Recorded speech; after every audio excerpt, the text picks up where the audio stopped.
बच्चों, पिछले भाग में आपने सुना था कि किस तरह महाराज दशरथ ने पुत्रेष्ठी यज्ञ कराया और स्वयं अग्निदेव ने आकर उन्हें दिव्य खीर का प्रसाद दिया। उस प्रसाद से जन्मे थे चारों राजकुमार राम, लक्ष्मण, भरत और शत्रुघ्न।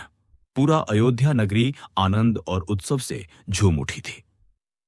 अब आओ, आज की कथा में आगे सुने इन चारों राजकुमारों का बचपन कैसा रहा और उनके जीवन में आगे कौन से अद्भुत। राम और उनके भाई लक्ष्मण, भरत और शत्रुघ्न अब बड़े हो चुके थे।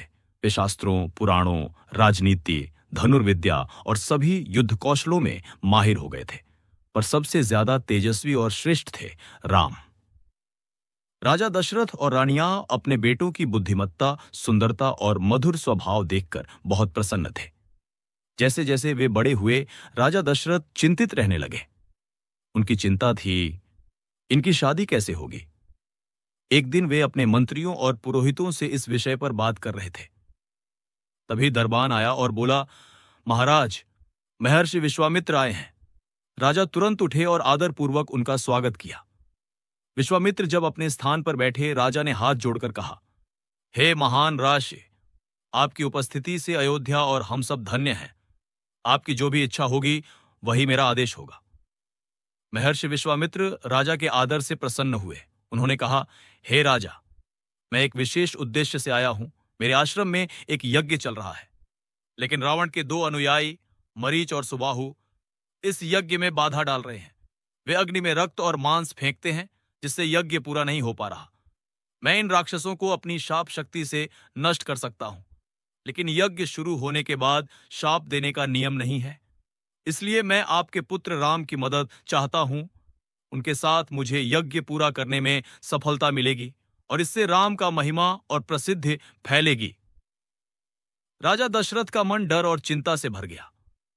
उन्होंने हाथ जोड़कर विनती की, हे महर्षि, इतना बड़ा रावण है कि देवता, गंधर्व और राक्षस भी उसके सामने नहीं टिक सकते। राम सिर्फ 17 साल के हैं। यदि उन्हें कोई हानि पहुंची तो मैं अपने जीवन में कैसे रहूंगा। मैं आपसे विनती करता हूं, कृपया उन्हें अपने साथ न ले जाए। विश्वामित्र क्रोधित हो गए। उन्होंने कहा, हे राजा, अपने वचन को निभाना आपका धर्म है। यदि आप नहीं भेजना चाहते तो सीधे कह दीजिए, लेकिन याद रखिए, ऐसा करने से आपके कुल को बहुत अपमान होगा। तब महर्षि वशिष्ठ ने दशरथ को समझाया, हे राजा, चिंता न करें। राम और लक्ष्मण को विश्वामित्र के साथ भेज दें। विश्वामित्र का ज्ञान, शक्ति और क्षमता तीनों लोकों में अद्वितीय है। वे भूत, वर्तमान और भविष्य सभी देख सकते हैं।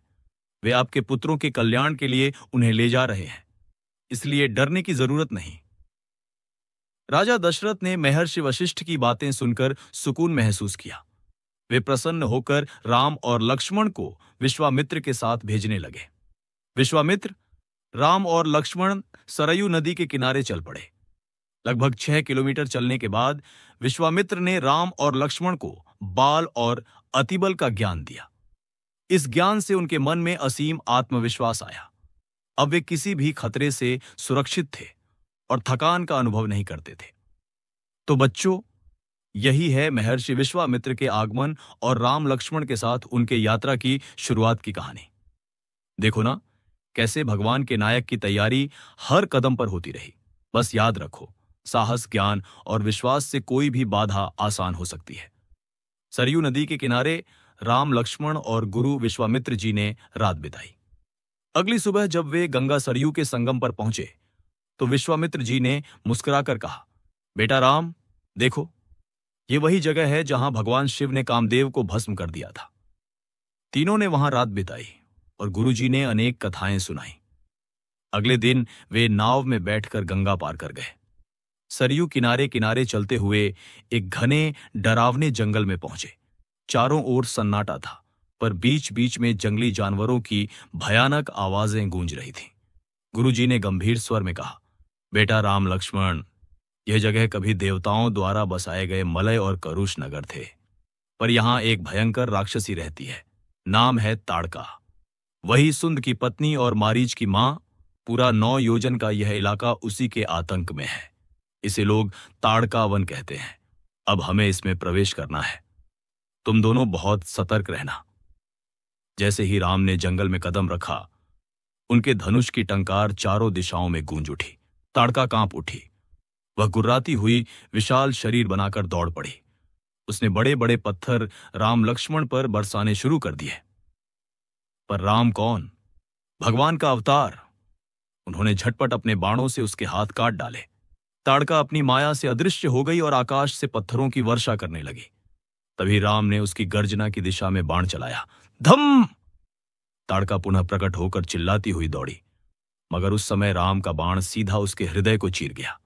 वह राक्षसी धराशायी होकर मारी गई। बच्चों, सोचो, वह वन जो बरसों से उसके आतंक से कांपता था, आज राम जी के पराक्रम से मुक्त हुआ।